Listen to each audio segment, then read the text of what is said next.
यदि प्रभुपाद न होय तो तबे की होय तो ये जीवन बाहिता किसे।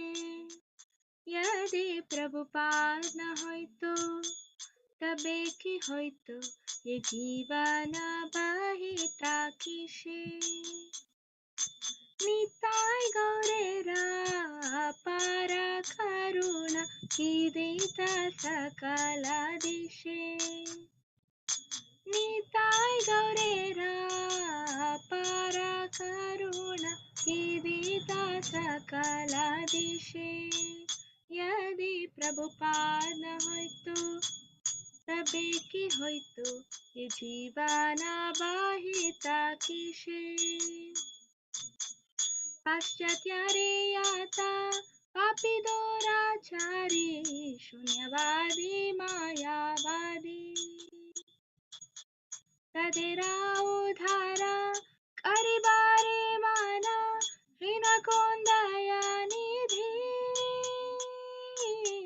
तदेरा उधारा करिबारे माना हीन कोंदया निधि। यदि प्रभुपाद न होय तो तबे की होय तो ये जीवन बाहिता किसे।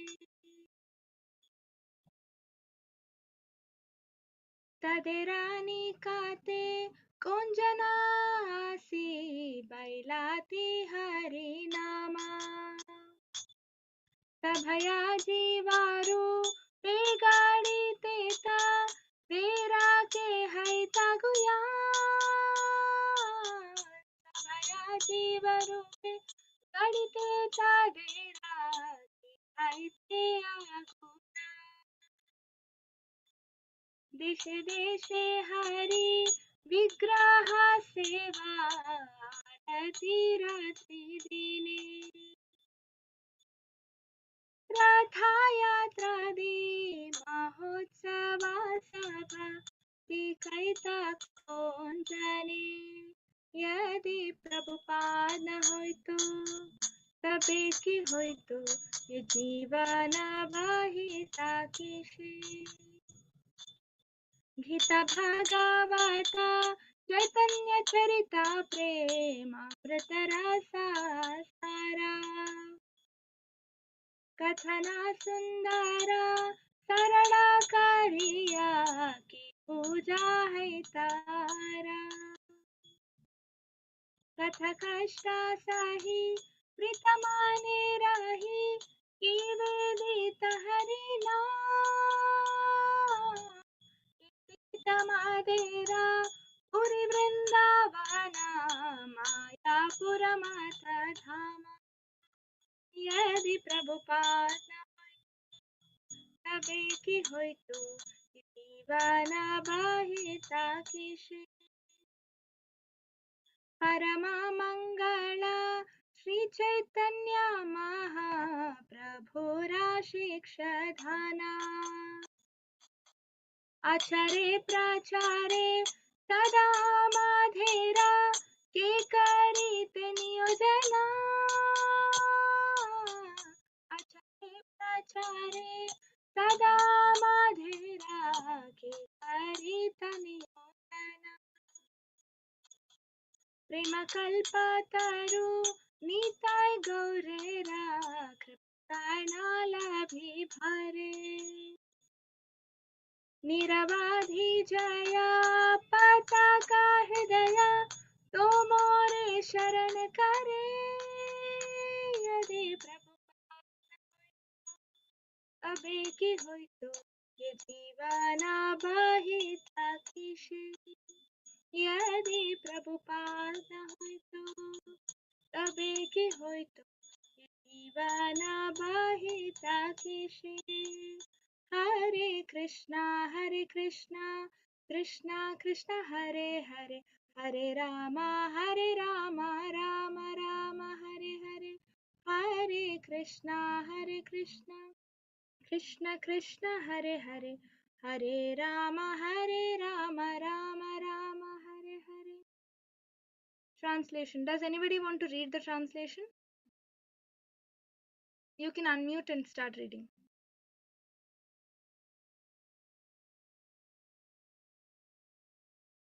Hare Krishna.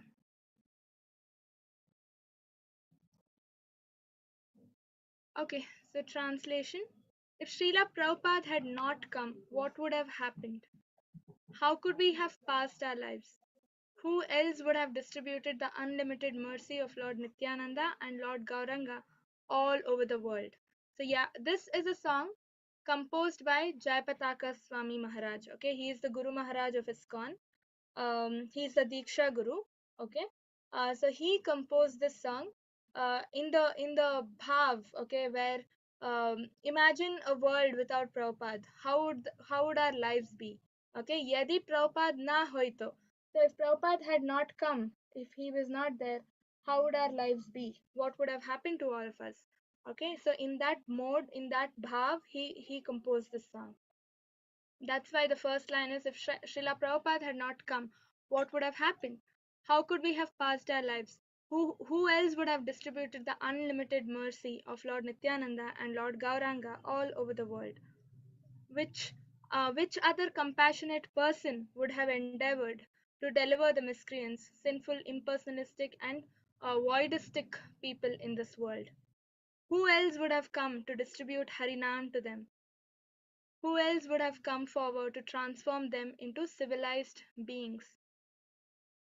Who else would have taught them how to worship the deity form of Lord Hari day and night with Aarti, Kirtan, and how to conduct the Ratha Yatra and other grand festivals? So Prabhupada came and hand held us. He spoon fed us with everything. He gave everything ready made. How to worship the Lord, how to decorate the Lord, how to maintain temples, what to read, Bhagavad Gita. He gave it to us in simplest form and authentic form, everything ready made. We are just consuming the knowledge that Prabhupada has distributed, and so in a way, Prabhupada has come to, like here it says, Prabhupada has come to deliver the miscreants, sinful, impersonalistic, and voidistic people. People who say God is not there, people who's Shunyavadi people, God is just void, some energy, and impersonalist people say God is some energy, right? He's come to deliver all of them. And drug addicts, hippies, right? Prabhupada first started preaching and converting all hippies into devotees in America. Bhagavad Gita, Srimad Bhagavatam, Chaitanya Charitamrita contain the essence of nectarian mallows of the love of Godhead. Who else would have explained these scriptures so clearly and beautifully? Who else would have tolerated all difficulties and distributed Harinam with a pleasant heart? Who would have given us the dhamas such as Mayapur, Vrindavan, and Jagannath Puri?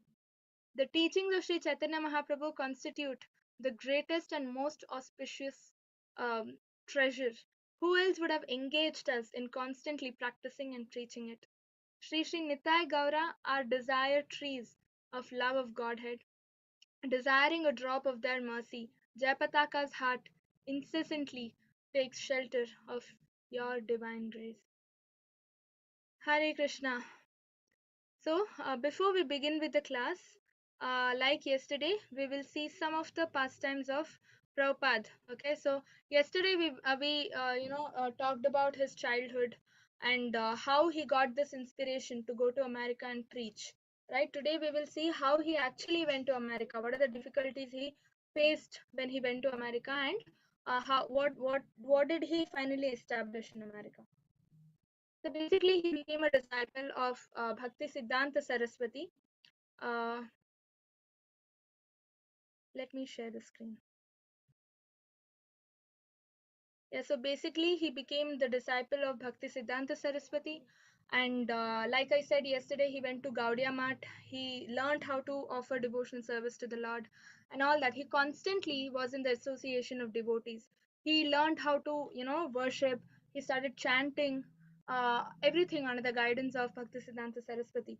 And then finally, what happened? Bhakti Siddhanta Saraswati gave him two instructions: preach Krishna consciousness as much as possible.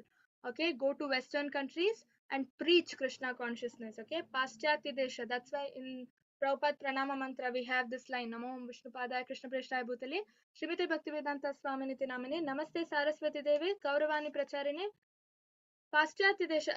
This comes in Pranama Mantra. Why? Because Bhakti Siddhanta Saraswati told him.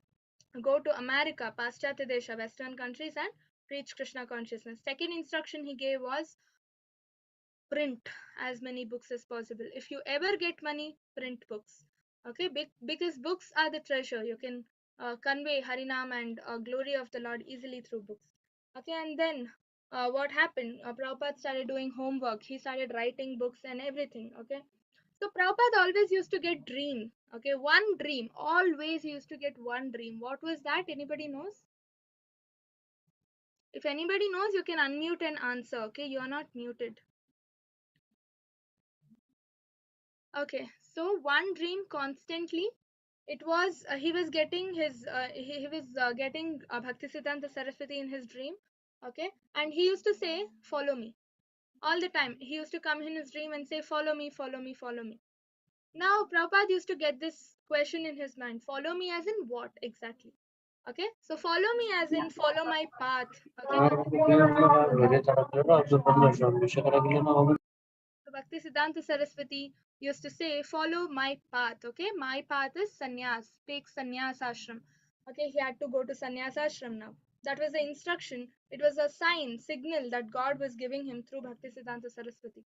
So after this dream, repeatedly he saw this dream and finally he took sannyas. Okay, he went to Vrindavan and he officially, formally took up sannyas and he stayed in Vrindavan, okay, in Radha Damodar temple. And then he continued to write, translate books, okay, and finally, and in Radha Damodar temple, there was Rupa Goswami's, one of the Shad Goswamis, no, one of the Goswamis is Rupa Goswami. There's Rupa Goswami's Samadhi, okay. So sitting in Radha Damodar temple in his, place, he could see Rupa Goswami's samadhi, and he used to every day in the morning go there and weep, pray to Rupa Goswami for mercy. He would clean his samadhi and he would seek mercy. Okay, why? To continue preaching, and he wanted to translate Bhakti Rasamrita Sindhu into English, so it is nectar of devotion. So he used to grow, cry, and pray for mercy. Unless we get Acharya's mercy, we cannot progress in our spiritual life, be it preaching, be it chanting, be it whatever. That is the reason we take up Ekadasi Vrata. We take up, we do fasting for all the ceremonies, like we had Balram birthday, right? Balram Jayanti, we fasted, and now Radhashtami is coming next Sunday. We will fast. Then any acharya, any big devotee of the Lord, we usually fast. And why do we fast? It is to take their mercy, to progress in our spiritual life. Okay, so there, from there in Vrindavan he started, and he also, before that he also started Back to Godhead magazine. It's a very very famous magazine. Even today it is running. Okay, so Back to Godhead magazine, he used to write short articles, and he used to ask other devotees also to contribute to the magazine, and once in a month, once in a week, he used to publish magazines and circulate it. Okay, so Back to Godhead magazine is it has a lot of articles about how to go back to the Lord. Okay, as the name suggests, back to Godhead, right? And then side by side he used to translate and get them printed. Bhagavatam, Bhagavad Gita. Okay, he used to sell the magazine Back to Godhead. With the money he used to get, he used to print translate and print those translated books, Bhagavad Gita, Bhagavatam, and Chaitanya Charitamrita, etc., etc. Okay, and then finally his intense desire to go to America, follow the orders of his guru, became intense. Okay, and that's when he started trying, applying for visa and everything. A devotee again helped Prabhupada in getting the visa as fast as possible. She made the process easy. She also gave him complimentary ticket, ship, Jaladota ship, to go to America. And then he went there. Yesterday we saw, no, in the ship he composed Jaladota prayers, very powerful prayers. Okay, he was giving up, he got heart attack, and it was becoming very very difficult. Seasickness, all the time you see water, and obviously anybody will have seasickness, right? And he had to share the refrigerator in the ship with people who used to store non-veg in it. He used to store vegetables and fruits, and next to it people used to store non-veg, fish and all that. So that was so difficult for him, right?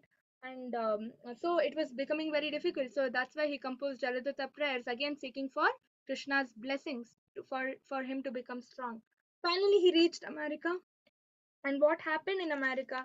Um, Initial days were good. He used to stay in a family, with a family, and he used to cook for himself, okay, and offer it to the Lord and then eat. And he used to give that prasadam to everybody in that family as well, okay. But finally, he obviously, when he goes to America, he cannot stay in one place, right? He has to go throughout America, all the states, to preach. So from that family, he had to move on, go to a different state and different city. He went to New York, okay. And in New York, his days were very difficult, okay. He had to stay with hippies. He stayed with hippies. Who are hippies? Drug addicts. They don't know what to do in life. They just go, they just want happiness. And they think they are getting real happiness in with drugs, LSD, marijuana, and everything, which is very dangerous, right? Even today it is banned in India, although it is permitted elsewhere in other countries.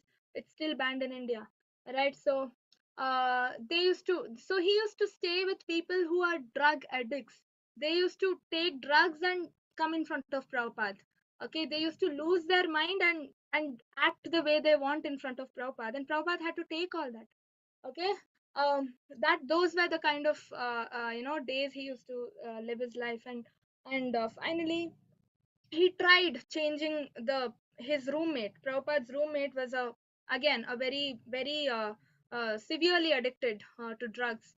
Okay, one day what happened? He lost control, and he started acting very in a very wild form. Okay, with because he had taken drugs, and Prabhupada couldn't tolerate it anymore. It was disturbing his work. He was sitting and translating a book, and that person came and disturbed him, so he had to go out. He just left all his belongings, typewriter and all his trunk and everything there. He just walked out. Okay, on the road he kept walking, walking, walking. Day became night, and he was still walking. He didn't know what to do. He didn't know where to go. There was no shelter. He was And he was 70 plus. Okay, so this is the worst part. He was 70 plus. He doesn't know where to go. He was walking, walking, walking. Finally, somehow he found a place to stay, and he went. And then he used to take classes. Okay, he used to take classes, and you know how many people would attend? Just one person, one or two people used to attend his class. He would not stop. He would be like, let me start with one person, and this one person will ultimately become 100 people, going forward, because he had strong faith in the Lord. It was for Krishna that he was doing. What would he earn by doing all this? What would he get, right? It was all to popularize Krishna that he was doing all this. So finally he found a place for himself. Okay, now he has so many expenses. He has to print books, he has to maintain the place, okay, the pay rent of that house and all that. By the way, it was not even a house, it was a shop, previous to Prabhupada taking that place, it was a shop, okay. So it was a shop front, basically store front. He went and took that, he stayed in that place, okay. And he had to pay rent, he had to print books, he had to cook for himself. For that he needed money. Where does he get all this money? Back to Godhead magazine. Again, he used to sell, and then he used to do so many other things, and then he used to preach as well, right? And so people used to come and donate money. People, his disciples, his students, and then that way he would adjust money somehow, divide it, and then use it. And then finally, people became more serious. Those disciples that he used to teach, they became more and more serious about Krishna consciousness, because as soon as those disciples used to come, first thing Prabhupada used to do is kirtan. Okay, kirtan. And then not just 5 minutes, 10 minutes kirtan, it was 20 minutes, 30 minutes kirtan, 1.5 2 hours of class. In that first half an hour was complete intense ecstatic kirtan. Okay, and in America, people used to love music. I mean, even now Americans love music. Okay, so the moment Prabhupada used to ask them to sing in kirtan, they used to again get mesmerized. They would get engrossed in kirtan. And because it is holy name of the Lord, they used to get devotion very easily. And of course, because it is Prabhupada also sitting in front of them and singing, a pure devotee. When pure devotee sings, everybody gets attracted automatically and very easily, right? So that's why he could retain those disciples in the class, and they started helping him. And finally, the storefront became first ISKCON temple in the world. Okay, that storefront, he kept Chaitanya, Panchatattva's photographs there, and with a nice, he made it a temple. Those disciples helped him convert it into a temple. Okay, so that became the first ISKCON temple. Okay, first ISKCON center in the entire world. So that's how Prabhupada established ISKCON in New York. Okay, uh, so there's a very, this ISKCON temple's address is very famous. 26th Avenue, Matchless Gifts. Remember, I told you it is a storefront, right? So the name of the shop was Matchless Gifts. Okay, the person who was running that shop prior to Prabhupada had named it Matchless Gifts. And Prabhupada had not taken out that banner, he had retained it. Okay, and that became the first ISKCON temple. And he used to feed everybody, whoever used to come attend class, he used to feed them prasadam. And every Sunday, he used to have Sunday feasts, cook prasadam for 50, 100 people, and serve them. Whoever used to come, he would feed them prasadam. Why? Remember, I told you during Bhakti Yoga chapter section that we were doing, Krishna prasadam is the ultimate way to give Krishna bhakti to people. If you want anybody, your friend or anybody in your family to become devotees, don't go and tell them about Krishna. They will not listen. Give them Krishna prasadam. That is the first step. The more and more they consume Krishna prasadam repetitively, the more and more purified, they become, their minds become. And then if you tell them about Krishna, they will be in a position to listen to it. At least listen to it without commenting. Okay, so this is the only way, giving them Krishna prasadam. So Prabhupada used to, even if it was difficult, he used to cook.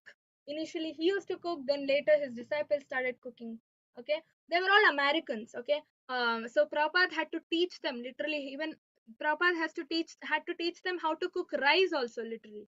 Okay, because they never cooked rice. All they had used to have was non-veg, right? So Prabhupada initiated, the first disciple who got initiated was also an American. So this way, ISKCON grew.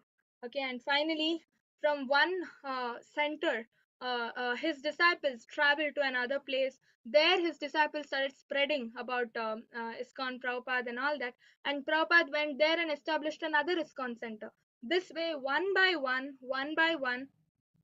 ISKCON centers got established, and today every nook and corner of the world there is an ISKCON temple. Right? You will not find even one state in India without ISKCON temple. Right? And in big cities, in metropolitan cities, there's more than one ISKCON. Right? And that too lavishly built temples, not just a small storefront or anything as such. They are all lavishly built. And then he introduced Jagannath Yatra. He initiated more and more disciples, and his disciples further went and spread and converted more people into devotees, right? So this way ISKCON community grew, and finally what happened, and he tried every way to spread ISKCON, to grow up ISKCON. How he used to go to parks and do kirtan along with his disciples, and people used to go in the traffic. He used to do kirtan. Okay, people used to stand on weekends in the evening. People used to come, stand, listen to the kirtan. They would be like curious people, no? Mostly people used to go to Prabhupada out of inquisitiveness attitude. What is this? Who is Krishna? What are you doing? Just to know that, they used to go, and finally they would become devotees, right?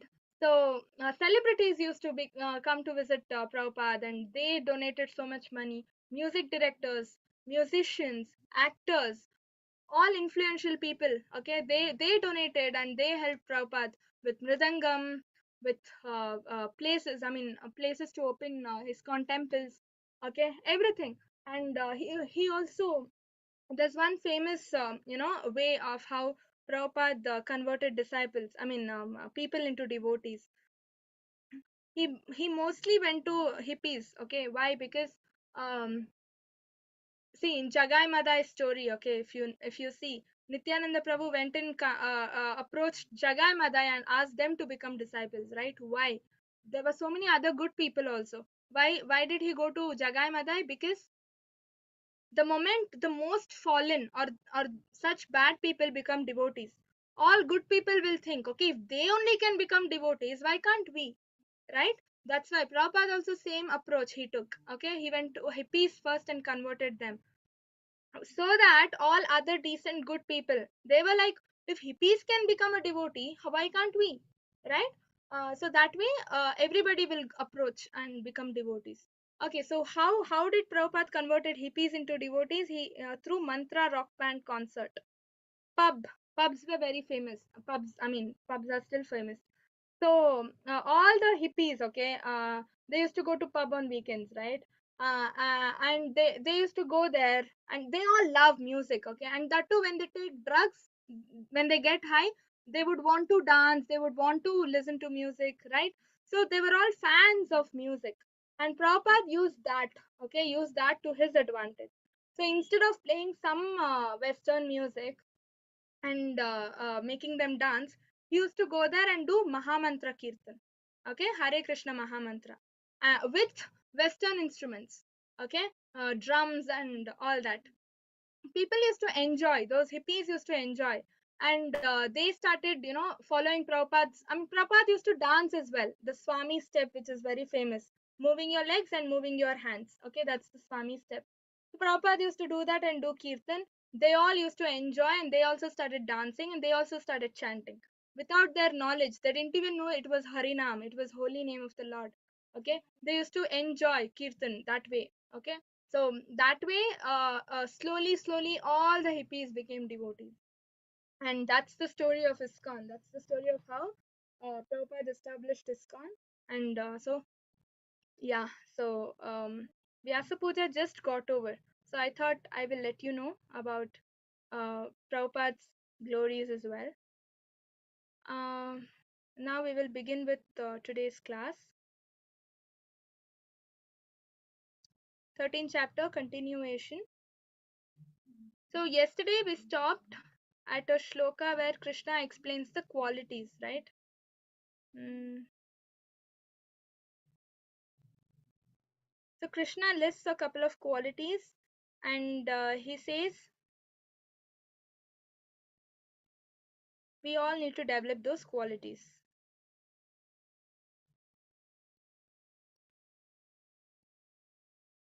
And Krishna also says anything beside these, right? All these I declare to be knowledge, and anything besides this, whatever may be, is ignorance. Now we will look at these in detail. Okay. First thing, humility. Not to be anxious, to have satisfaction of being honored. Humility means, some people know, they always want appreciation for every little thing they do, because they want to become famous.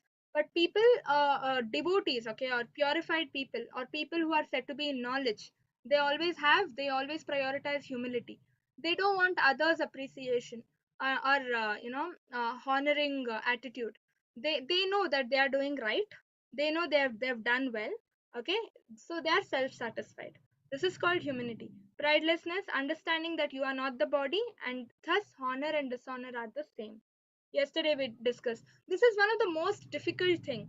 Okay, being in an equanimous position for both happiness and distress, right? So that is called pridelessness, because we are not the body, we are the soul. So happiness, sadness, honor, dishonor, everything should be accepted in the same way, which is very, very difficult. Okay, so we have to try. All we can do is try, right? And non-violence, that is, unless one elevates people to spiritual knowledge, one is practicing violence. So, according to spirituality, or according to Krishna, or according to Prabhupada, uh, non-violence has gotten a different dimension of definition here. Okay, it's not just not harming people physically, mentally, it's called non-violence. Checking somebody's spiritual progress is also non-violence. Stopping a person from chanting, stopping a person from attending classes, right? This is also called violence. Okay, and unless one elevates a person to spiritual knowledge, Okay, we are actually practicing violence. That's what Prabhupada is saying. Why? Because one can get real happiness only when he is in contact with the Lord, right? So we know that we need to help others also achieve that. If we don't help others achieve that, then we are actually doing violence. We are actually harming that person, right? That's why. And then tolerance be practiced to bear insult and dishonor from others. Again, it ties back to the same thing. Honor, dishonor, be the same to it. So if you get insulted by somebody, don't worry about it, just leave it, because we are not the body. People insult the body, right? People are not insulting our soul, definitely not. And then simplicity, be straightforward. Okay, so straightforward that any moment if somebody comes and asks you what you're doing or what is running in your mind, you will have to be able to disclose it. Okay, even to an enemy. Okay, so that is called simplicity, being simple in thoughts. Okay, so if you always think about Krishna or anything about if you always think about something good, then even if your enemy comes and asks you what is running in your mind, you will be in a position to say, right? If you're thinking about something bad, okay, I will cheat that person. And if somebody comes and says, okay, what's running in your mind, you will say the same thing. I'm trying to thinking about how to cheat some person, right? So that is called simplicity. So straightforward that anytime anybody comes and asks you what is running in your mind, you should be in a position to answer. Then accepting spiritual master, very very essential. Okay, you have to accept anybody as your spiritual master, somebody, and to go back to Godhead. And this is challenging because you cannot, get initiated unless you follow these principles, right? First rule, chanting 16 rounds, and then following four regulative principles, right? No meat eating, no intoxication, no illicit sex, and no gambling. Then cleanliness, external cleanliness and internal cleanliness. Bathing and all is external cleanliness, chanting is internal cleanliness. And then steadiness, determined to make progress in spiritual life in any situation. Even if people are coming and checking your spiritual progress, you should be determined enough, strong enough to continue. And then self control. Okay, Atma Vinigraha. Reject anything unfavorable to spiritual advancement. This is called sense enjoyment, right? If you want initiation, Diksha and all, there is a rule ki you have to leave onion and garlic. Okay, this is called self control. If you see food with onion, garlic, and if you are tempted and if you go and eat, then that is not self control. All right, and then renunciation of sense objects, not to cater to unnecessary demands. Okay, getting wanting, desiring more than what you need, this is also sense gratification. Okay, so just do what is necessary to keep your body fit and maintain your body. Don't endeavor to earn money more than what is required. Even if you have more money, use it for devotional service. Okay, don't okay, fine, you want to buy a car, you have a two wheeler, now you want four wheeler. There's nothing wrong in buying a four wheeler, but using that four wheeler only for yourself is wrong. Okay, use it for the Lord, use it to serve the Lord. Okay, maybe go to temple with in that four wheeler, drop a devotee, receive a devotee. Okay, don't go to a theater, movie theater, and all that. Okay, that is again sense gratification. Okay, absence of false ego. I am not the body, I am the soul. This is called ego. Okay, I am the soul. Ego means identity. Okay, my identity is my soul, whatever my soul's position is in Golok Vrindavan. But false ego is thinking that I am Rakshita. I'm not Rakshita. My body's name is Rakshita. Right? I'm the soul within this body. If my soul goes into some other body after this Janma, say a dog's body, will somebody come and call me Rakshita? Call that dog Rakshita? No. Will I say I'm Rakshita? No. Because I am in this body, I'm my body is named Rakshita. If next Janma I get a dog's Janma, I will not be called Rakshita. So I'm not this body. This is called false ego. Calling myself this body, calling myself Rakshita is called false ego. Okay. The real ego is the identity of myself. That is the soul, right? What is the soul's identity? We are all somebody in Golok Vrindavan, right? Like Arjuna. Arjuna is Vishaka Saki in Golok Vrindavan, right? So we are all something, maybe a grass, maybe a tree, maybe a plant, maybe a cow, maybe a monkey, maybe a bird, right? So understanding what that is, our real identity is called ego. Okay, everything else is false ego or ahankar. Then perceptions of evil. Regularly hear about these from proper sources, become disgusted with material life. Perceptions of evil. Okay, this is jnana and vairagya. When you hear about scriptures from proper authorities, what happens? You will automatically develop jnana and vairagya about this material life. Because material life is what? Material world is dukkhalayam and ashashvatam, world of miseries and impermanent. Right? And then detachment. The moment that is developed, you are ready to sacrifice anything for Krishna because you don't want to be here anymore. You want to go back to Krishna and experience that permanent happiness. Right? So for that, you are ready to sacrifice anything. That is called detachment. Okay? And then no entanglement with wife, children, family, etc. See, marriage and all this should be there in your life only if it is helping you progress in your devotional life, spiritual life. Okay, see, that's what it is said, no, should practice it if you can do it in a Krishna conscious way. Otherwise, leave it, no need, because it is entanglement again. If your wife is a devotee, if you're able to convert your wife or husband into a devotee, if you're able to bring up your children in a Krishna conscious way, putting them into shloka classes, teaching them Bhagavad Gita every day, then or all this marriage and all that is permitted. It is good because it is helping you advance, and you are helping somebody else also advance in their spiritual life, right? Like if you are giving your family Krishna prasadam every day, the moment you cook, if you are offering it to the Lord and feeding everybody with Krishna prasadam, it is good. Okay, if you're taking all your family members probably on a Sunday or any weekends to a temple, then it is good. If you are doing everything else apart from Krishna conscious activities, then all of that becomes entanglement. Okay, so it is recommended not to practice it if you are not doing it in Krishna consciousness way. Okay, now even mindedness, again, for accepting happiness and distress in same way. And then unalloyed devotion, this is very very difficult. Okay, ananya bhakti, engaging oneself in the nine process of bhakti. Always, ananya is always. Okay, we can do bhakti easily. I mean, doing bhakti anybody can do once in a day, twice in a day, anybody can do. But Ananya Bhakti is difficult because we have to do bhakti always. Ananya is always, okay? So that is difficult. For that reason, we have to chant 16 rounds. The moment we chant, what happens? 16 rounds. To chant 16 rounds, we take 2 hours in a day, right? So 2 hours we can engage in ourselves undoubtedly in devotional service, right? And then remaining 8 hours say work. And if you're following karma yoga, out of work, whatever money you're getting or anything that you're getting, you will spend it for Krishna as well.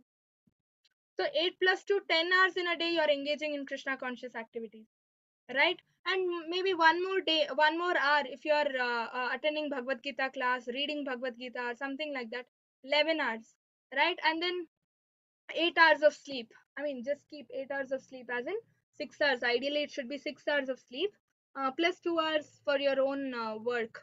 Okay, so 8 plus 11 hours.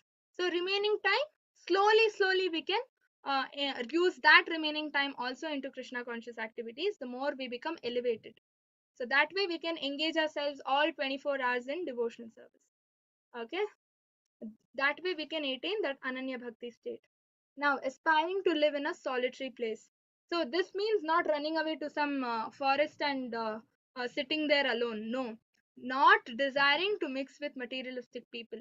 Okay, this is what is the meaning.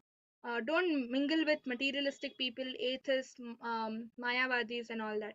Okay, even if you are mingling with them, okay, give association, don't take association from them. You don't listen to what they are saying, you tell them things so that they can listen to you.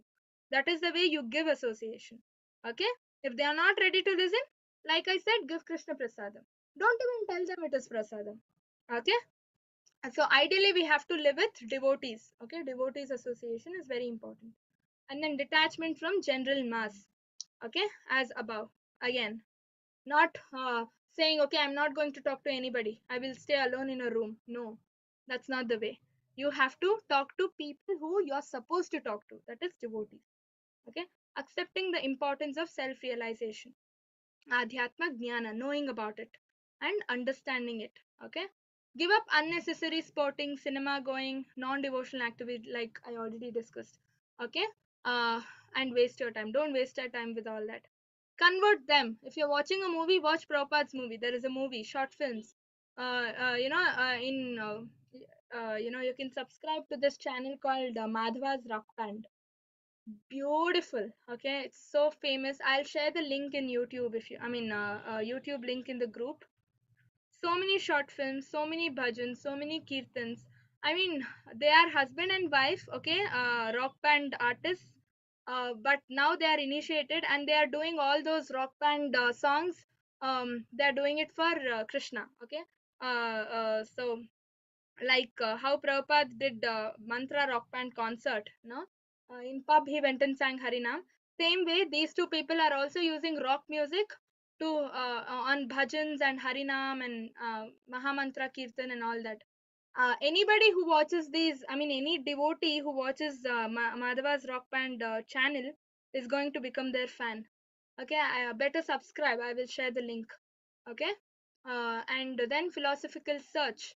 Um, Tattva searching, constantly in search of real knowledge, okay, rejection of useless research, and actually focusing on philosophical topics. These are the things that help us progress in devotional life, in spiritual life. Okay, this is called knowledge. These are called qualities of knowledge. Now, so far yesterday we saw Kshetra, Kshetrajna, and Jnana, right? Now Krishna will talk about the remaining things. 6 questions in total, right? Today Krishna will be talking about Prakriti, Purusha, and Gnayam as well. Okay, so object of knowledge is called as Gnayam. Okay, Jnana is knowledge and Gnayam is object of knowledge. What is the object? Soul and supersoul. We have to understand the difference between soul and supersoul. Okay, so I shall now explain to you the knowable. Knowable is object of knowledge, Gnayam. Okay, knowing which you shall taste the eternal Brahman. Brahman, the spirit beginningless, the subordinate to me, lies beyond the cause and effect of this material world. Okay, so Gnayam is soul and supersoul are the real objects to be known, and understanding the difference between them is very, very important. Okay, who are the Gnaya? Okay, two things, right? Soul and supersoul. Vijnana Brahma is living entity. Vijnana Brahma is limited, okay? The science or the science behind spirituality says living entity, the soul. There are two things. Soul, something that limits to knowing the soul. The modern spiritual science, we say, limits with the soul, right? But Ananda Brahma is extends it to Supersoul. Supersoul is the also the knower along with the living entity. Supersoul is also what we are supposed to know. Okay, so now what is the benefit of this? The moment we understand the greatness of supersoul, the moment we understand supersoul is greater than the living entity, our soul, we become devotees, right? So that time we can actually relish the nectar of life once we understand the greatness of supersoul. This is the reason we have to know the supersoul as well. Okay, um, yeah, so everywhere are his hands and legs, his heads, eyes, and faces, and he has ears everywhere. In this way, the supersoul exists, pervading everything. What is the meaning of this? What is the meaning of this? Krishna says, right, in Vibhuti Yoga, in a single fragment of my energy, as a single fragment, I pervade this entire universe. Right? That means, as Kshirodakshaya Vishnu, the super soul, Vishnu form, he enters into every atom in this material world. Every single atom has Krishna's feature as Paramatma. That way, he pervades the entire universe. Okay? Sarvendriya gunabhasam, sarvendriya vivarjitam, asaktam, Sarvabhrachaiva Nirgunam Guna Bhoktarcha Nirgunam. Krishna is transcendental to the three modes of material nature. Okay, the super soul is the original source of all senses.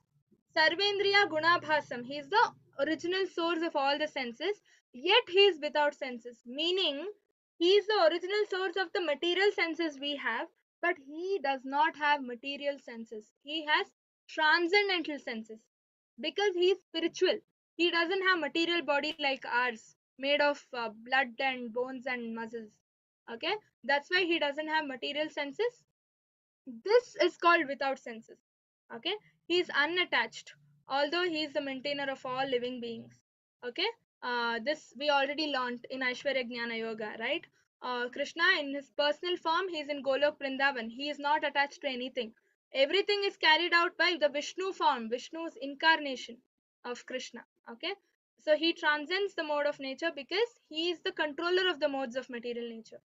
Okay, he is the master of this material nature.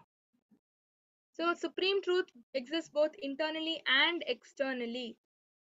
Okay, in chara and achara, in moving and non-moving entities, he is beyond the power of material senses to see or to know. Okay, so although far away, he is also near to all. How is he far away? Because he stays in Golok Vrindavan. At the same time, he is also staying within us as Paramatma, so he is near to all. So far away and near to all in this at the same time. Okay. Avibhaktam cha bhuteshu vibhaktam iva cha sthitam bhutabhritar cha tajgneyam grahashnishu prabhavishnu cha. Although the supersoul appears to be divided among all beings, he is never divided. Okay, he is situated as one. Although he is the maintainer of every living entity, it is to be understood that he devours and develops all. So, this is a very common question people ask in level 1. Every entity, I also have Paramatma in me, you also have Paramatma in you. That means what? Is Paramatma divided? Does he divide himself and then he comes into me and then comes into you? No, there is just one Paramatma. Okay, there is just one Paramatma. Okay, and it is his uh how do I say, he doesn't divide himself and enter into everybody. There's just one Paramatma, and that same Paramatma is in you. The Paramatma in me, the same Paramatma is in you. Just one Paramatma in everybody. Okay, he doesn't divide. Okay, so super soul is undivided. He is just one. Okay, he just appears to be divided because he's in me and you. We think, okay, no, he's not divided, he's the same. Okay, and he's a source of light.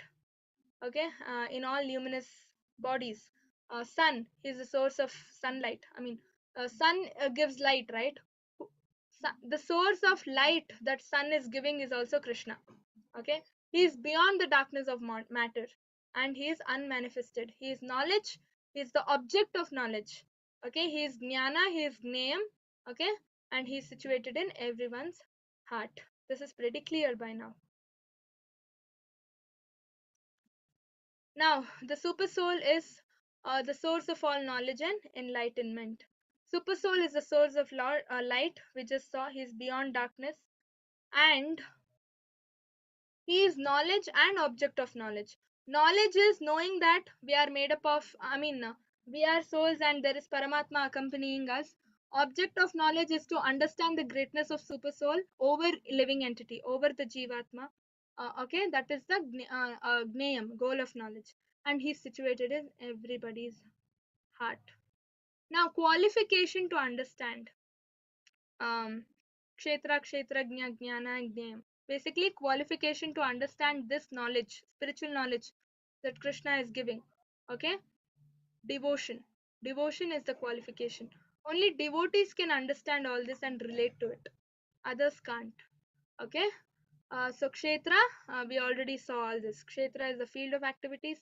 Kshetrajna is the owner or the knower. There are two knowers, living entity and the super soul. Jnana is knowledge and process of acquiring knowledge. Name is the object of knowledge. Okay. Uh, so knowledge means understanding oneself in Krishna consciousness, devotion. Okay, that's important, and realizing Krishna in everything because Krishna pervades this entire universe. Knowledge is nothing but preliminary stage of understanding devotional service completely. I already told you yesterday. Karma Yoga and Jnana Yoga prepares us to offer devotional service, prepares us to get into Bhakti Yoga. Okay, And so Vijnana is knower, knowable, and the process of knowing is called science of knowledge or Vijnana. Okay, conclusion is that understanding the difference or the position of super soul and soul properly. Okay, that is about Kshetra, Kshetrajna, Jnana, Jnayam. Two other questions are remaining, right? Prakriti and Purusha. So now Krishna starts answering Prakriti and Purusha. Material nature and the living entity should be understood as to be beginningless. Okay, their transformations and the modes of matter are products of material nature. See, now the question is material nature is said to be impermanent, right? Dukkhalayam ashashvatam. Now, here we are saying material nature and living entities are to be beginningless. How is this? We just learned material nature is created by the Lord, right? Material world is created and is going to be annihilated. Anything that has now here, that means it has creation matlab it has a beginning and then it has an end. But here it says material nature is beginningless. Can anybody answer this question?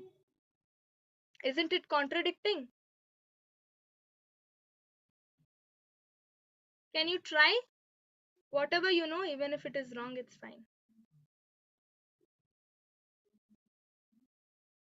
You can also put your answers in chat if you don't want to answer. I mean, unmute and answer.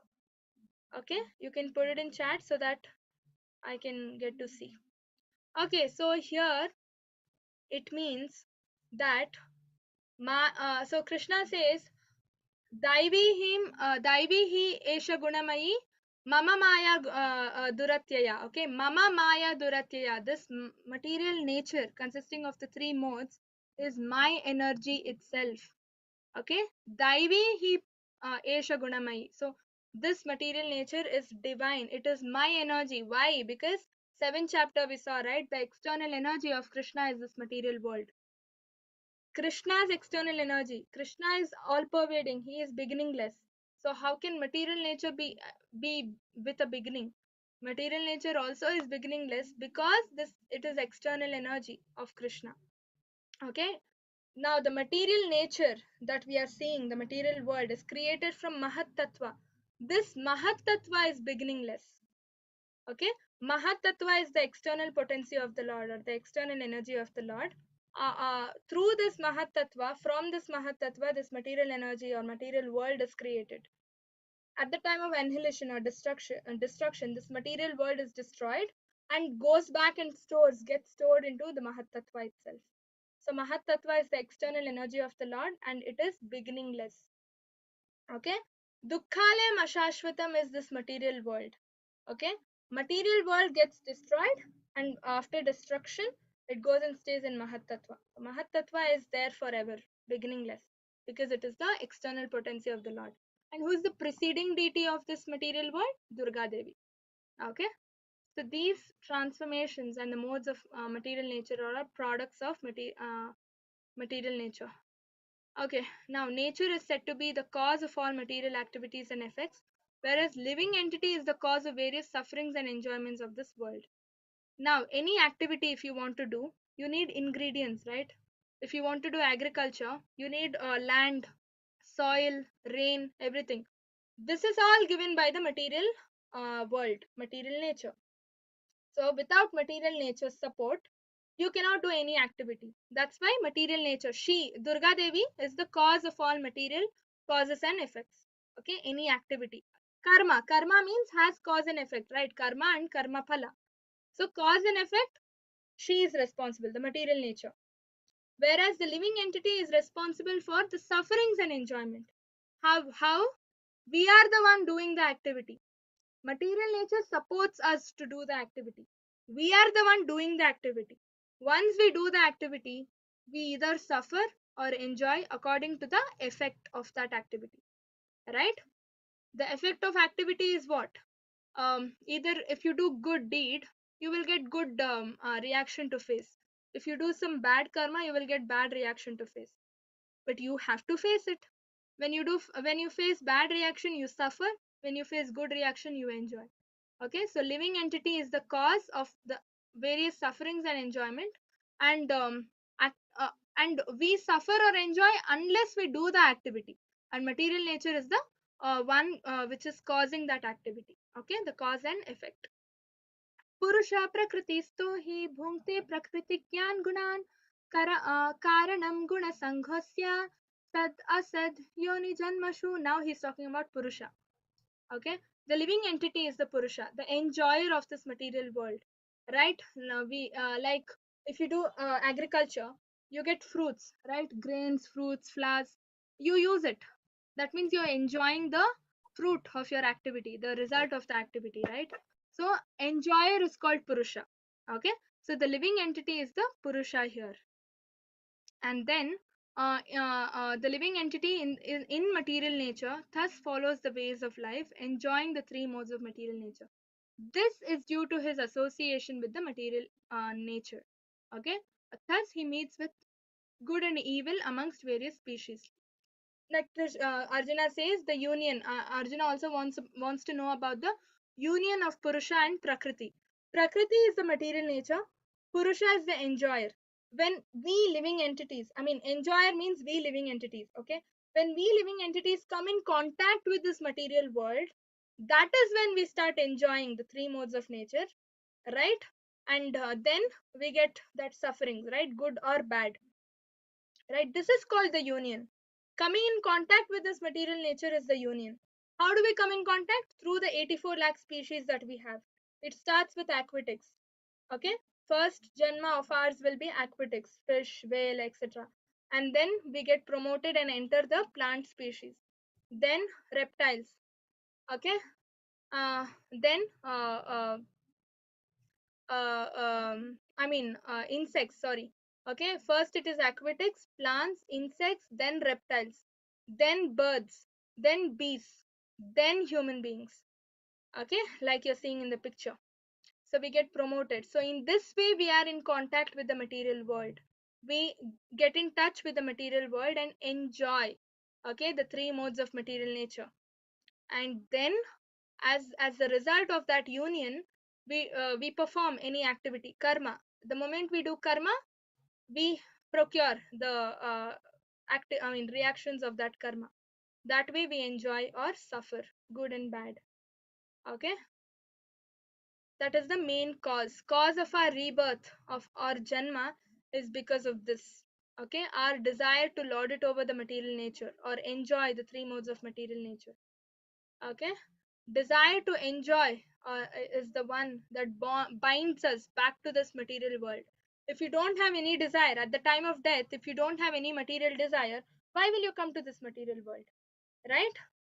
If you think about business, if you're when you're dying, you in your next life you will again take birth as a businessman. If you think about money when you're dying, in your next birth you will become a millionaire. Okay, but again, will sufferings end? No. If you think about nothing material in this while you're dying, you will not come back to this material world. If you think about Krishna, just look at Krishna's picture. uh, you will go back to Krishna. Okay, if you think about serving the Lord, you will go back to Lord. Okay, you will not come back to this material world. So this unfulfilled desires are the cause of our rebirth.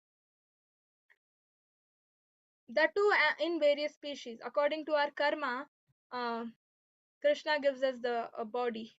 Okay, uh, yeah. So yet in this body there is another, a transcendental enjoyer. Mm, give me a moment.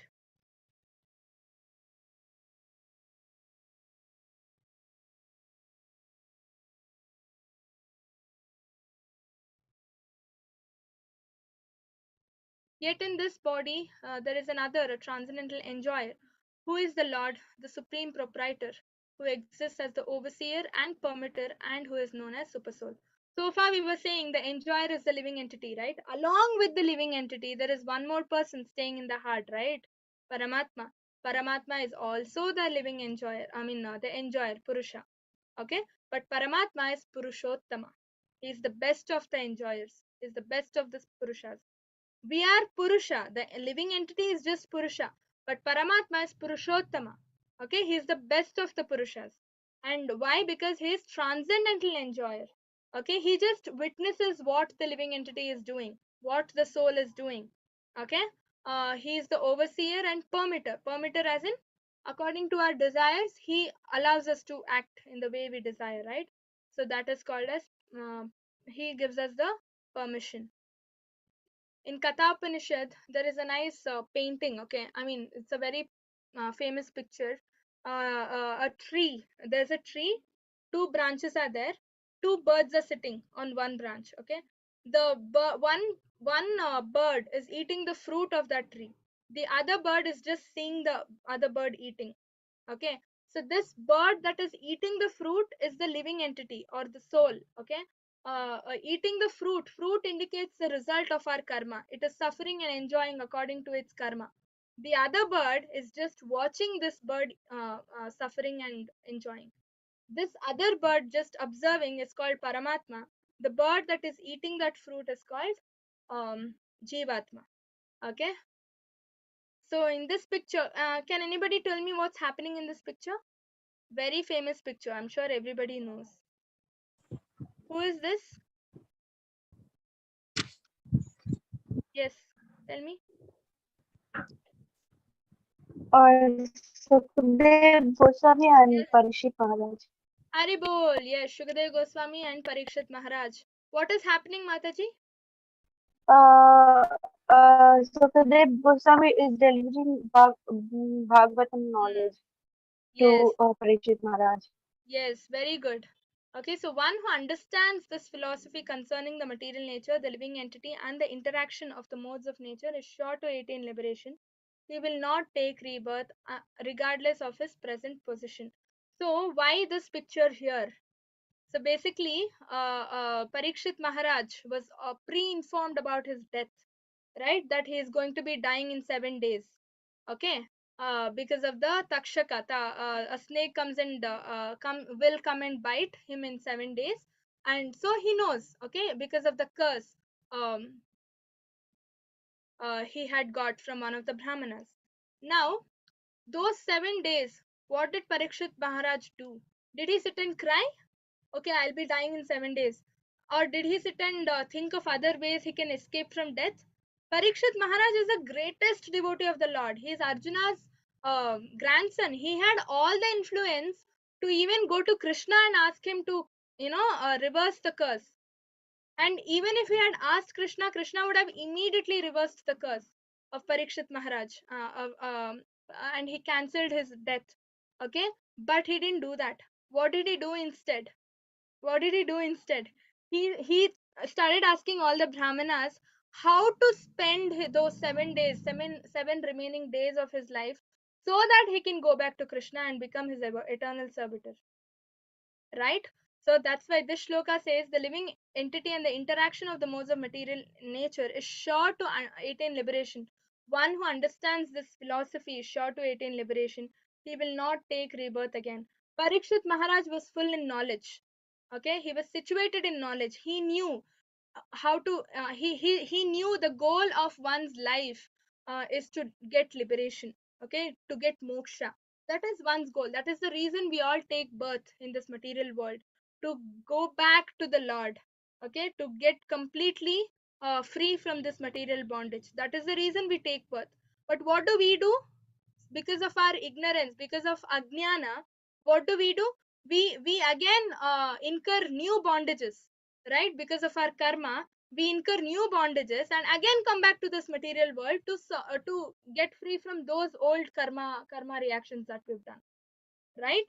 So uh, that means we are in ajnana state. So knowing this, through at least through Jnana Yoga, Krishna wants us to educate and help us get liberation. Okay, so Parikshit Maharaj is a very good inspiration for all of us. He never lamented, rather he used he used curse also to his advantage to go back to the Lord, right? So one who understands this philosophy between the material world, living entity, and the union, the interaction between the material modes of nature, is sure to attain liberation. Okay, so knowledge of truly understanding the relationship between the soul and the super soul. Okay, by understanding, this is called knowledge, that the position of super soul is superior the position of living entity. Us, we are servitors of the Lord, servitors of the super soul. If you understand this, the result is liberation. Why? Because the moment we understand this, we become devotees of the Lord and we start serving the Lord. And when we serve the Lord, we become liberated after this janma and we return to the spiritual world. Okay? That is the purpose of this knowledge. And then by understanding this knowledge, we understand our real position. Okay? The super soul is perceived by some through meditation, some through cultivation of knowledge, and others through working without fruitive desire. That is Karma Yoga. Last one is Karma Yoga, first one is Ashtanga Yoga, and middle one was Jnana Yoga. Understanding through various types of yogas. These are the yogas. Okay. Whatever yoga you perform, main ingredient is faith. You have to have faith in the Lord. Okay. Whether you do Dhyana Yoga, Ashtanga Yoga, Sankhya Yoga, Karma Yoga, whatever it is, okay, you have to have faith.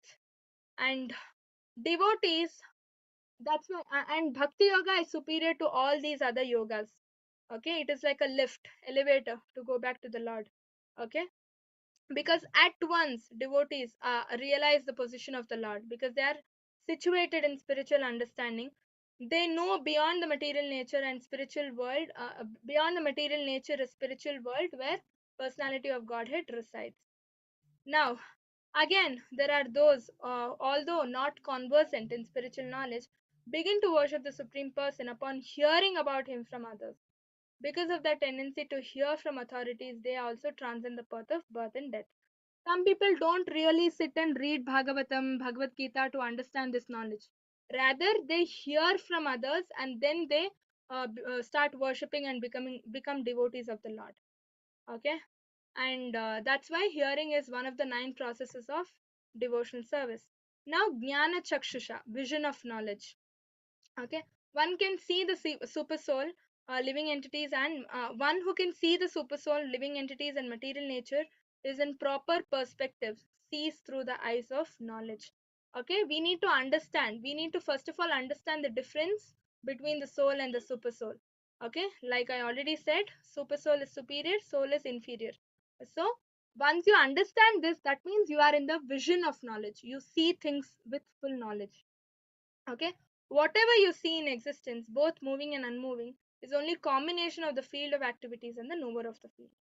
We already saw this yesterday, right? Kshetra and Kshetrajna. Once the Kshetrajna comes into the body, Kshetrajna is the knower, right? Living entity. Field is the body. Once the living entity comes into the body, activities happen. Okay, so that is the combination. Spiritually realized person can distinguish between spirit and matter in all circumstances.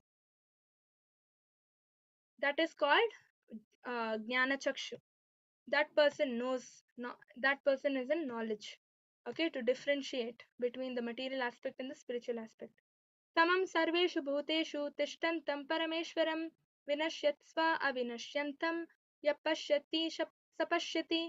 So, one who sees the super soul accompanying the individual soul in all living bodies and understands neither that soul nor the super soul is ever destroyed actually sees. Okay, actually sees means what? Seeing means understanding. Okay, understanding means what? The actual, seeing through the mind, seeing through the knowledge, seeing through jnana chakshu, knowledgeable eyes. Okay, that is called actual seeing, not just seeing the body, seeing the soul. Because that soul factor is there, that body is an action, right? So understanding that is important. That person is actually seeing. Okay, that's what Krishna is saying. That Paramatma is accompanied along with the Jivatma in every body. Okay, yeah. Now, how such vision is possible? By God's association. How do we get knowledge? How do we become knowledgeable? And how do we see with our Jnana Chakshu? It is only through association of real devotees. Okay. And who is the man in real knowledge? One who sees the 3 things in this proper perspective. The body, the proprietor of the body is the soul. The super soul is the super proprietor. Okay, the Paramatma feature of the Lord. And then one who sees a super soul equally present everywhere in every living being does not degrade himself by his mind. Thus he approaches the transcendental destination. Pandita Samadarshanaha. Okay. So everybody, anybody who knows that super soul, the same super soul present in me is present in you, the same Paramatma, right? Does not differentiate between people. For that person, elephant, dog, insect, tree, everything is the same. Okay, that is called equality. uh, and does not degrade, does not insult others. Now, actual seer does not degrade himself by pursuing selfish desires in mind. Okay, see, like in this picture, this person does not even know that there is something called Paramatma within himself. So all his desires are material. He's just thinking about himself. But this person is a devotee. Okay, all his desires is to serve that Paramatma within himself. Okay, that's why I told, if you want, see, right now probably you might have a two-wheeler. You want to buy a four-wheeler, right? The desiring to buy a four-wheeler or a car is not wrong, but using that car for yourself for sense gratification, forgetting that Lord has given you that car, is wrong. Okay, so turn your desires, purify your desires towards the Lord. Okay, so what is the current situation of living entity? One is situated within himself differently than the spiritual world, right? Because we are in the material world right now. What is the role of mind? Mind is addicted to sense gratification, but we got to turn it towards the spirituality, the realm of spirituality. Okay, so when the mind is turned towards the super soul, when the living jivatma looks at the super soul is right next to jivatma in the heart. We just got to see it. Okay, see him. That is important. Turning. Okay, and then when we turn, we approach the transcendental destination. Okay, that person actually sees. He is in full knowledge. Okay, so one who can see all the activities are performed by the body, which is created by the material world, sees that the self does nothing and actually sees the self does nothing. Okay, um, it is through the subtle body and gross body that we perform activities. Soul doesn't do anything by itself. That's why soul is quantitatively equal to the Lord. Okay, uh, and anaditva nirgunatvat paramatmayam paramatmayam avyaya sharirasto api kaunteya nakaroti nalipyate. Those with the vision of eternity can see that the imperishable soul is transcendental, eternal, and beyond the modes of nature. Despite contact with the material body, O Arjuna, soul neither does anything nor is entangled. Like I already told, soul is sitting in the body, does activities through the body, I mean through the subtle body and gross body. Soul by itself doesn't do anything. Okay, soul is like a passenger sitting in the chariot. It is the horses and the chariot driver that drives the chariot forward. Okay, sky is blue. This is an analogy that that is given. See, um, sky in the evening and early mornings, we see this reddish in the sky, right? Reddish color because of the sun. Sky does not mix with the sun or sunlight or clouds. Although clouds appear to be attached to the sky, clouds are still not attached to the sky. Okay, that means sky is pure. Sky is aloof of all that is happening in the clouds, the sunrise, sunset. Sky is aloof of all this. Okay, in the same way, the soul is aloof of all of this. Okay, soul is pure. Once you understand that, that means you're situated in Brahman vision. Okay, Jnana Chakshusha. Okay. Now, O son of Bharata, as the sun alone illuminates all this universe, so does the living entity, one within the body, illuminate the entire body of by consciousness. Like I already told, soul is the consciousness, right? The soul, the life factor in the body. So that is called soul. Like the sun illuminates all the universe, the soul is the consciousness. With the through the consciousness, the body becomes active.